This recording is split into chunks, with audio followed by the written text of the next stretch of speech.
Olá você, cá pra nós está de volta. Olha, hoje aqui, time completo, viu? Isso é muito bom, né? E a fofoca aqui rola, porque a gente... Pra nós, a gente gosta dos bastidores. Mas a gente tem que se pautar, né? E aí, Josval chega contando história, eu também. Com ela aqui, eu não tô falando que você... Não, nenhum complexo com isso. Pode falar. Pode falar, até porque tem assunto que eu e o Cá Jorge, pra a gente nós não era com você, fofoca tá? e bota aqui nessa Que pauta. pena que não era comigo. Não, agora vai ser com você.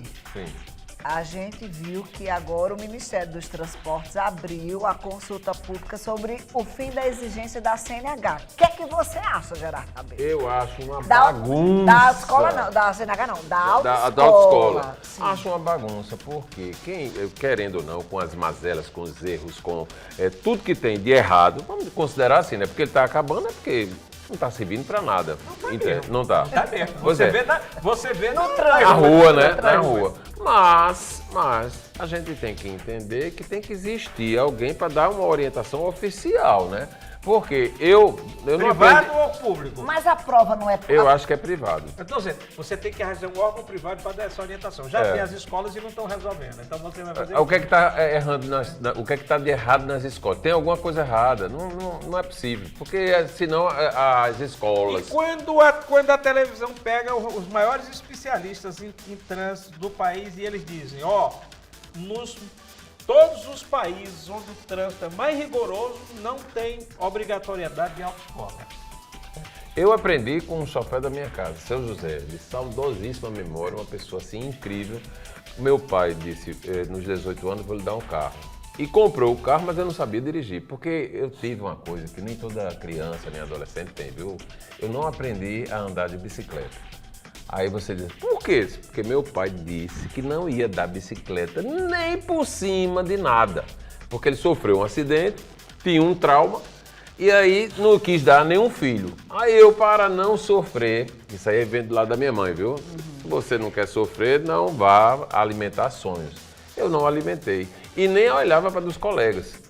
Com o carro, não vou dar carro antes dos 18 anos. Eu não aprendi antes dos 18 anos, mas quando chegou aos 18, que eu vi o carro lá, um Chevette, branquinho, todo bonitinho, comprado na EMPA, que era uma concessionária Chevrolet que tinha lá embaixo, eu fiquei doido e tinha um motorista, porque a gente não tinha mobilidade, morava na Praia do Poço, que hoje não é mais Praia do Poço, eu não sei o que é isso, mudaram os nomes das praias lá em Camboinha, sabe? Porque Camboinha vende mais do que Poço. Aí o mercado imobiliário foi para a Câmara Então, e conseguiu mudar. O Poço é pré-Camboinha. Pronto, não é isso? Pré-Camboinha, Aí, você é pré. uma tradição de um nome de um bairro, né, de uma praia, acabou por conta da questão imobiliária. Mas isso é outro assunto. E aí, eu aprendi a andar onde de carro? Lá, na Praia do Poço. Não tinha ninguém. Você Eu se morando considera um lá. motorista, um bom motorista? Considera. Eu sou um bom motorista. Veja bem, sobre esse negócio, Fernando, eu acho que os problemas autorizam o debate e autorizam talvez a situação. Qual é um problema? Vamos pegar aqui, 60%, é um levantamento do país inteiro, 60% do pessoal que guia moto não tem habilitação. Tá? Horror, né? Então esse aí ele tá... São os maiores casos de acidentes. Esse aí E de mortes. Esse aí é aquele que está passando por tudo quanto é lugar e tal.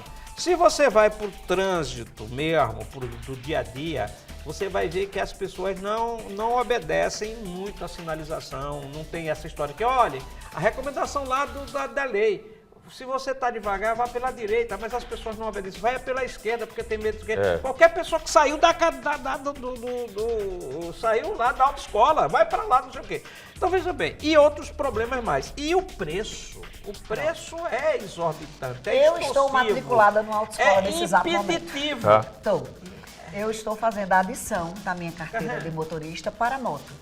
Então, eu posso dizer a Eu vocês... pensei que você tinha perdido a Não, habilitação não, por não, multa e tal. Não, pelo contrário. Eu quero Que história é essa de ser motoqueira. motoqueira? Você não acha que é demais, não? Você num carro já está acontecendo, imagina numa moto mostrando as pernas Ela e tal. tá Eu tô querendo momento que adrenalina. tá até a liberdade na cabeça. Eu quero chegar no sábado Emoções. assim, eu vou comer uma tapioca lá no Cajá.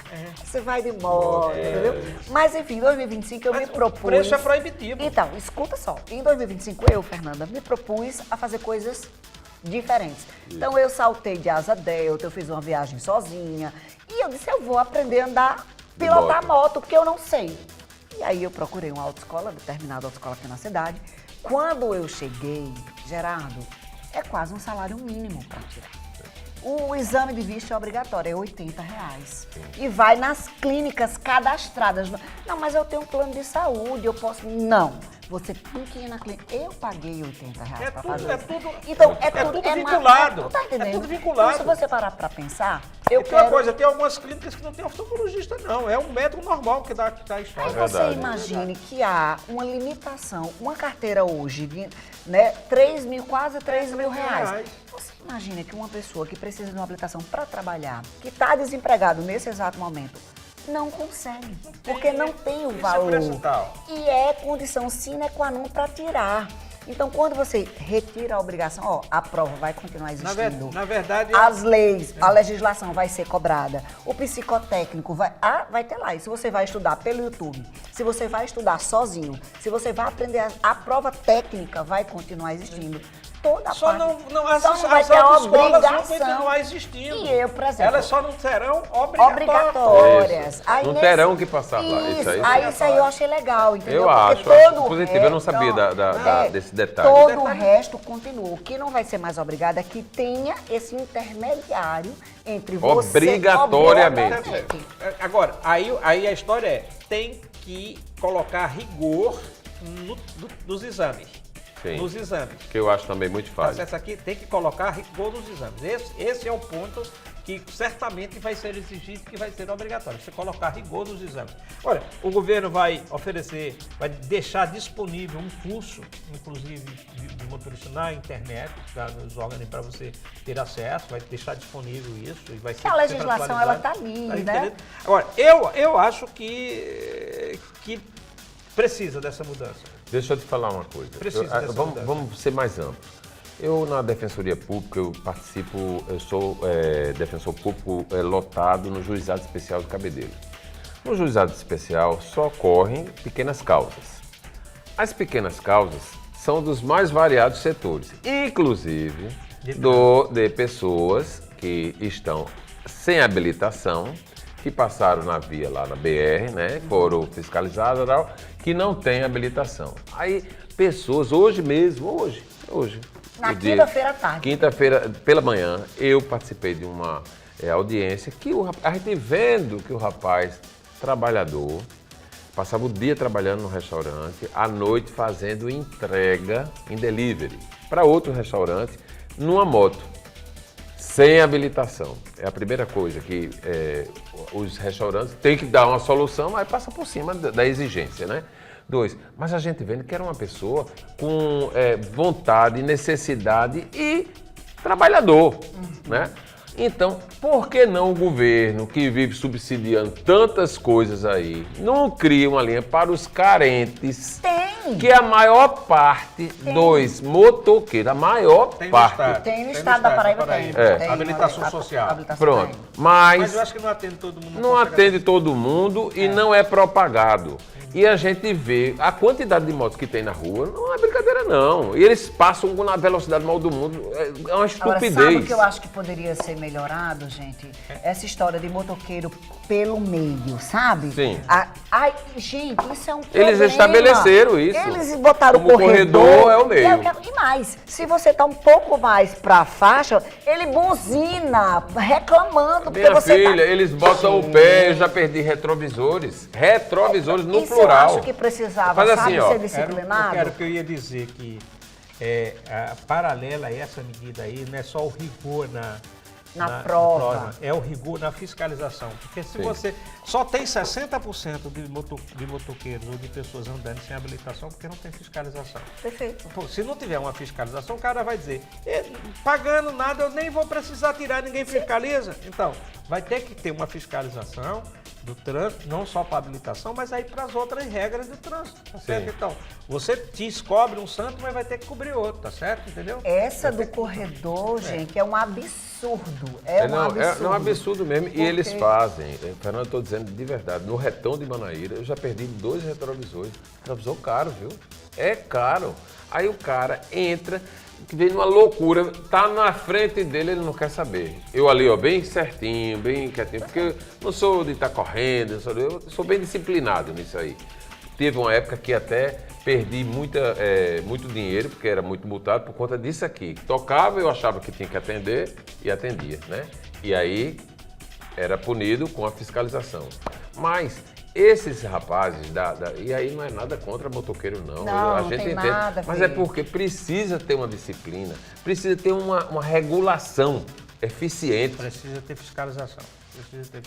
Grave. Mas eu achei uma discussão muito, lógico que afeta o empresariado, né? A gente tem aqui segmentos, várias empresas que trabalham com isso, elas não serão, Gerardo, desabilitadas, não é isso? Mas, de fato, quando você tira a exigência de algo, você vai buscar outros mecanismos, né? De aprender de outras maneiras, de estudar de outras maneiras, e aí essas empresas vão sofrer o impacto. Mas para o cidadão brasileiro, de baixa renda, sobretudo, vai ser importantíssimo. Porque o cidadão brasileiro de baixa renda não frequenta a autoescola. Não tem acesso. Ele aprende porque aprende mesmo. Não aprende e muitas Na vezes está assim, oficina. né? Vocês chegaram aqui, só para mudando de assunto, vocês chegaram aqui, eu tinha aberto aqui nesse assunto aqui.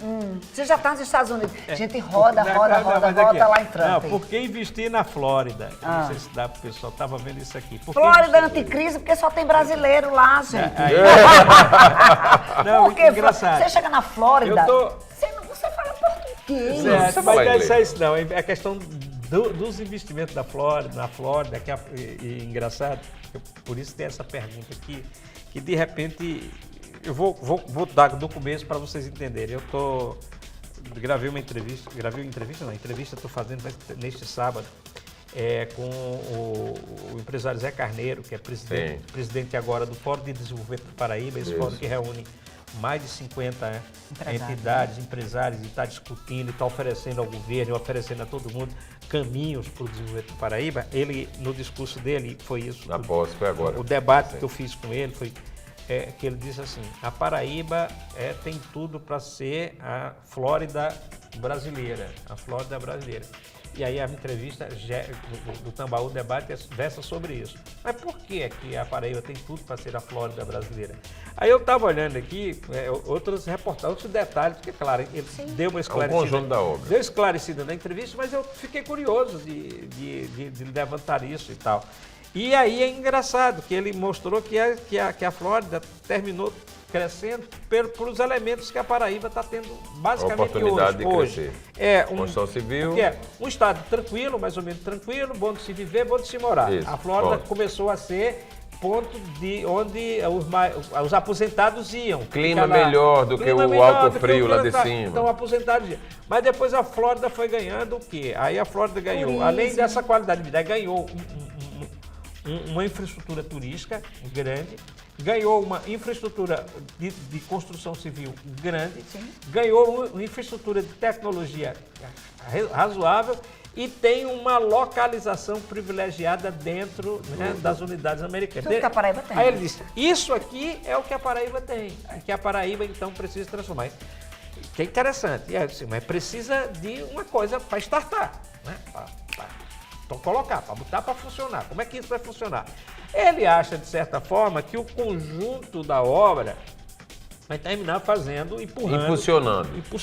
Como veio o turismo, que a gente tinha essa vocação, ninguém olhava para a gente, os outros estados fazendo, aí numa hora que não tinha outros destinos, e João Pessoa estava bonitinha, arrumadinha, organizadinha, aí começou a acontecer. Destravou. Eu acho ainda que eu disse a ele, olha, veja bem, do ponto de vista de tecnologia, acho que é um embrião ainda. Eu acho que a gente precisa dar um... Tem muito chão. Tem muito chão ainda. Nós temos Campina Grande como centro de tecnologia, mas eu vejo Campina Grande assim, precisa dar uma modernizada, um salto.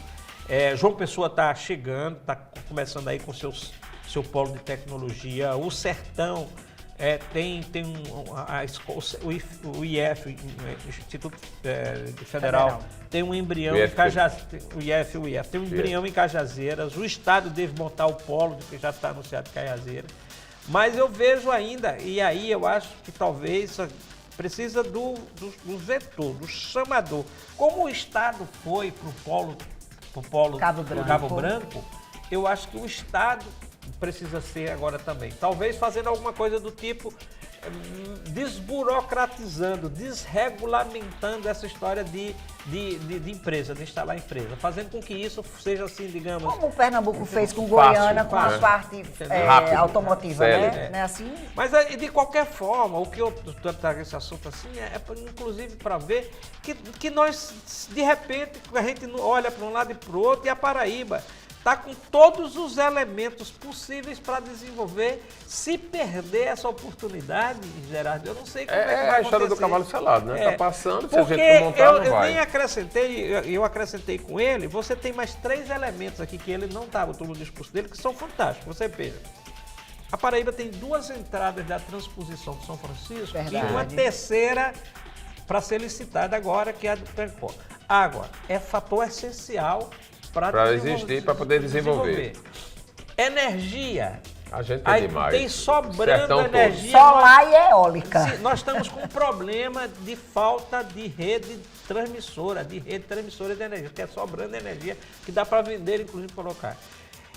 E nós temos uma situação de infraestrutura rodoviária que inveja qualquer estado Verdade. do Nordeste. Inclusive recebeu uma premiação. por Todas conta as cidades da Paraíba já são interligadas por Rodovias, asfaltos. né, por asfalto. E João Azevedo está interligando distritos mais importantes do interior, são vários assim.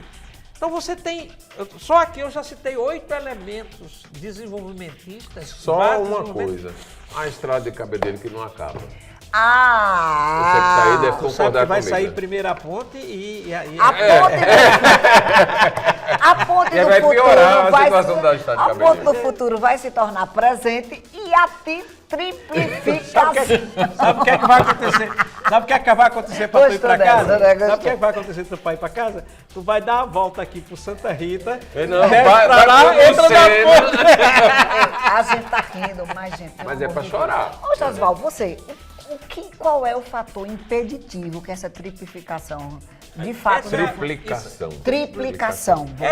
Essa rodovia, veja bem, tem Triplicação. um problema. Ela não nasceu pelos políticos. Não foram os políticos Não. que conceberam essa Triplicação. Tá Triplicação. certo? Foram os próprios técnicos do DR. E eles planejaram aqui, do ponto de vista correto, o pensamento, a ideia que eles A viram. concepção. Concepção é um projeto Maravilhoso. bacana, maravilhoso. Você tira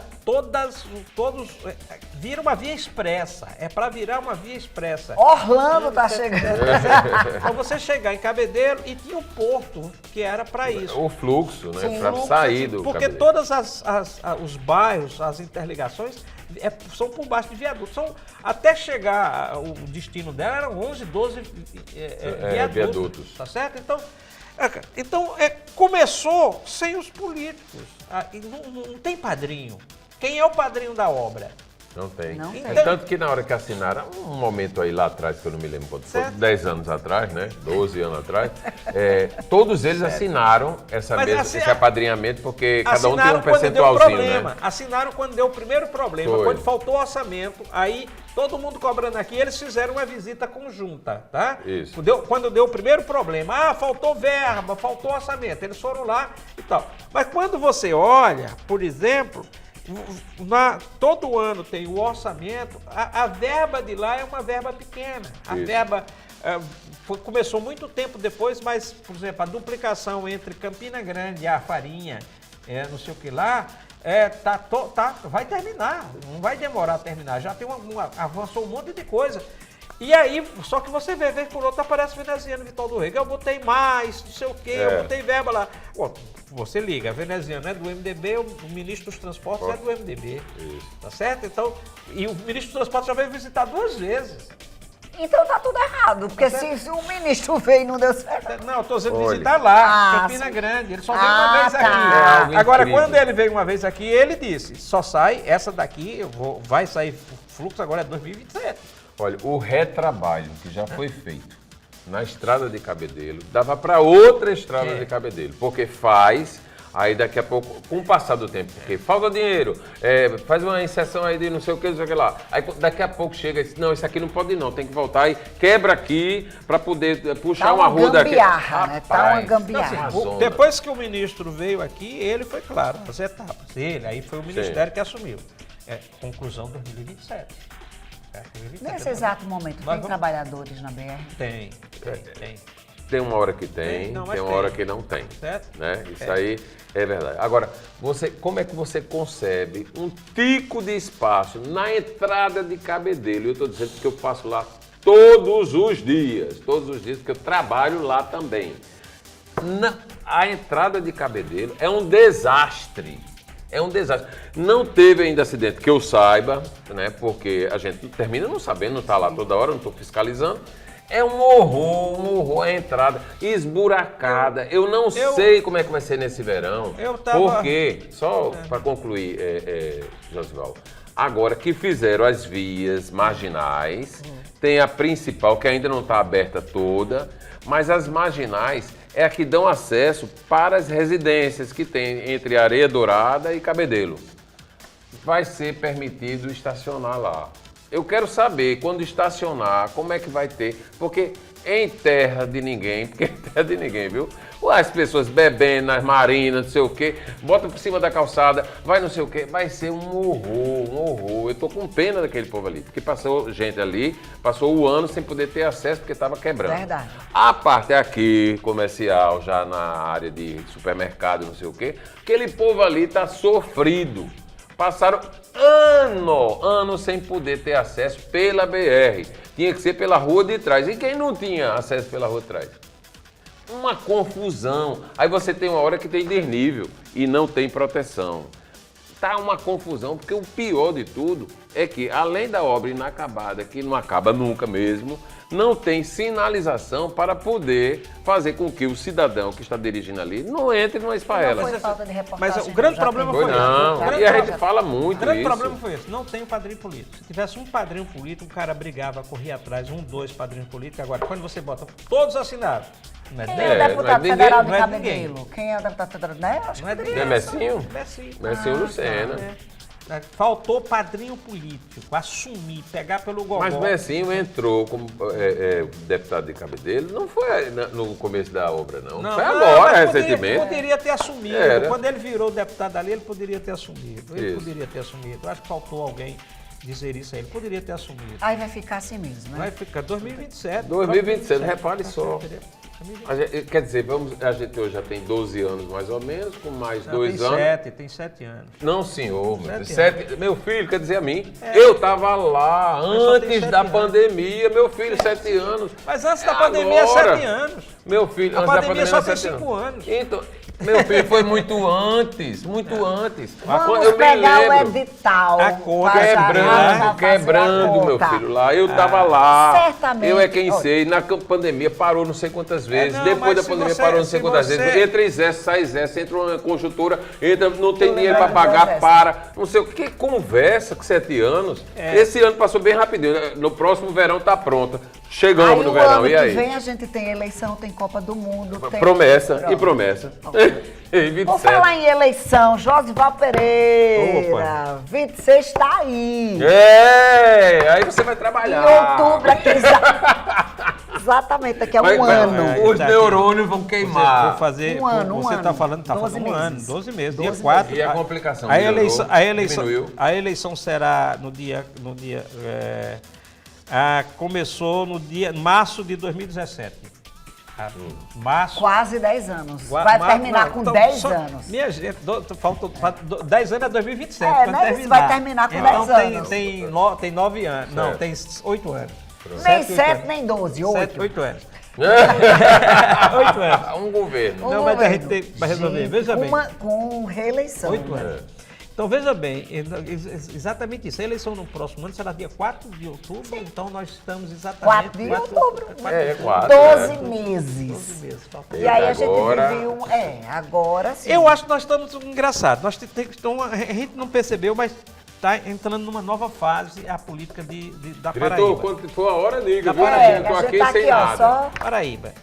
Eu acho que foram reduzidos os números de candidatos e estreitou também os campos de Quem foi que disputa. saiu? Vamos passar a limpa Como aqui, ó, veja bem, tinha 8. Saiu Marcelo Queiroga. Saiu Marcelo Queiroga, saiu Pedro Cunha Lima, ainda não está decidido que vai ser, mas no começo era muito tido como candidato a governador. Enfim. Adriano Galdino é governador? Não, veja bem, como é que eu estou colocando? Tem 3 candidatos hoje, Cícero, Lucas e Efraim. Podendo ter aqui, Adriano Galdino está feito Don Quixote batalhando aqui, mas eu acho que ele não vai ter terreno para ser o que ele quer. Um candidato do PT, um palanque pequeno, não vai ter, tá certo? Então eu acho que essas serão as 3 candidaturas, né, que vão vingar. Então, muitas especulações, elas deixaram de ser. Claro que já aconteceu uma mudança significativa, que era Cícero aliado de João, hoje não é mais, mas tudo bem. Então, diminuiu o número de candidaturas, inclusive é menor do que na eleição passada, que tinha 4 de pesado, porque tinha Nilvan aqui, tá? É um número menor ainda dos grandes partidos. Pode até surgir aqui PSOL, não sei o quê, tá? Mas dos grandes partidos, eu acho que vai diminuir aqui a quantidade de candidatos. Essa é uma coisa. E com isso também diminuiu o campo de disputa. Os partidos são três blocos. É melhor do que a polarização? É melhor do que a bipolarização, que já aconteceu antigamente. Maranhão, Cássio, não sei quem. Maranhão, tá entendendo?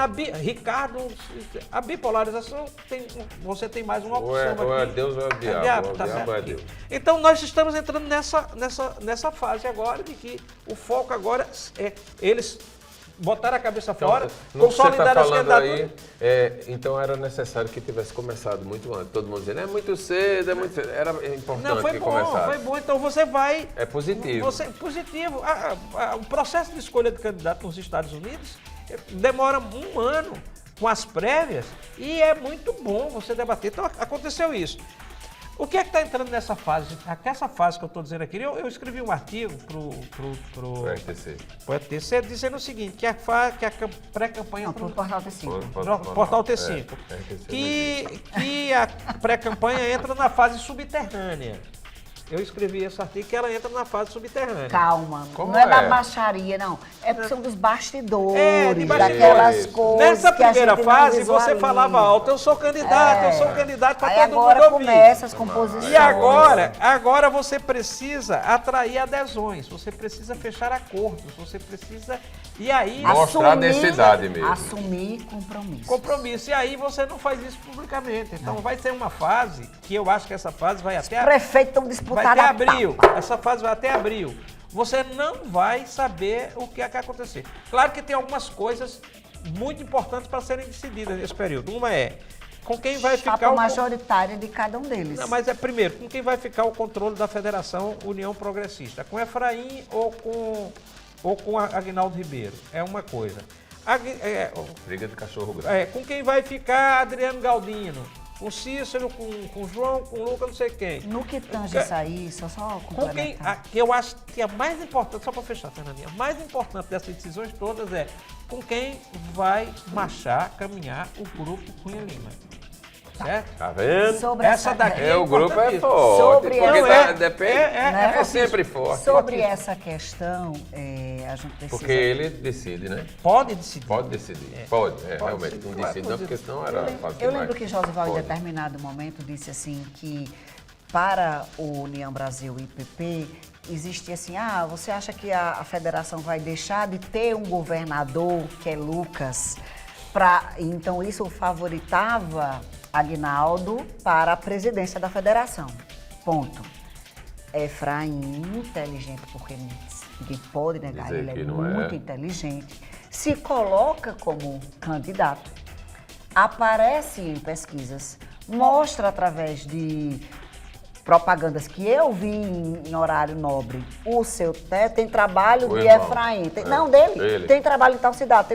Então ele se peraí, por capacidade de ser o governador, aqui eu também posso.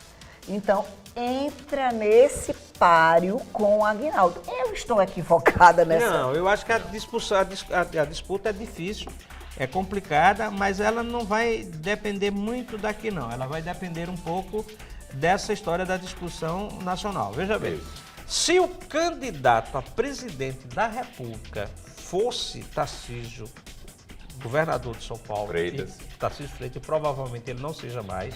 Ele foi dizer a Bolsonaro que não é, diz que não é mais, mas ainda tem todo mundo dizendo, abril. Isso é besteira, depois ele volta mas e Ratinho tal. já tá, Ratinho Júnior está correndo aqui, Eu ó. achei que Ratinho Júnior deu uma Eu acelerada. acho que ele comeu não, queijo. eu acho que ele não é, porque de fato, agora ele só iria se fosse assim, tenho certeza da vitória, mas agora, com a melhora da imagem de Lula e tal, ele vai ter que disputar, e para disputar eu vou trocar o certo pelo duvidoso e tal, veja bem. Se fosse Tarcísio... Conclua, viu, que o nosso tempo Tá certo, se fosse Tarcísio Freitas, para mim uniria a direita toda, a direita radical bolsonarista, a direita de centro, a direita democrática e tal, e aí, na verdade, muito provavelmente, ele tivesse força para dizer o seguinte, olha, todos os governadores terão que me apoiar, e aí a federação daria a Efraim, com certeza, porque Lucas com certeza terá dificuldade de dizer a João e dizer ao pessoal que não vai apoiar Lula, tá? Mas com a direita se dividindo, se dividir, tiver 2, 3 candidatos, que é possível ter 2, 3 candidatos, né? Então cresce a chance de Não Aguinaldo. Aqui na Paraíba, sim, né? Não, nacionalmente. Não, é preciso ser nacional. Se não for nacional, não tem um candidato para unir, não. Veja bem. Michele une a direita? Não une. Ratinho Júnior une a direita? Não. Então, veja bem. Cresce a chance de Aguinaldo pegar o controle. Acertar o comando. Mas isso é importante. assunto. Assim como, por exemplo, Cunha Lima. Se for para Cícero, ele dá estrutura para Cícero consolidar a candidatura. Se não for para Cícero, for para Efraim, melhora muito a estrutura dele, Efraim, e deixa Cícero em dificuldade. A gente não está olhando, ninguém está olhando isso, mas deixa Cícero só com o veneziano e o MDB. Cadê o outro grupo forte para apoiá-lo? Então essa decisão de Cunha Lima é extremamente importante. Bom, cenas dos próximos capítulos. A gente volta, né? Cá para nós está encerrando aqui com a sua audiência, agradecendo muito. Mas na próxima semana a gente conversa mais sobre política, porque tem um ano pela frente e a gente vai estar junto, tá? Até a próxima.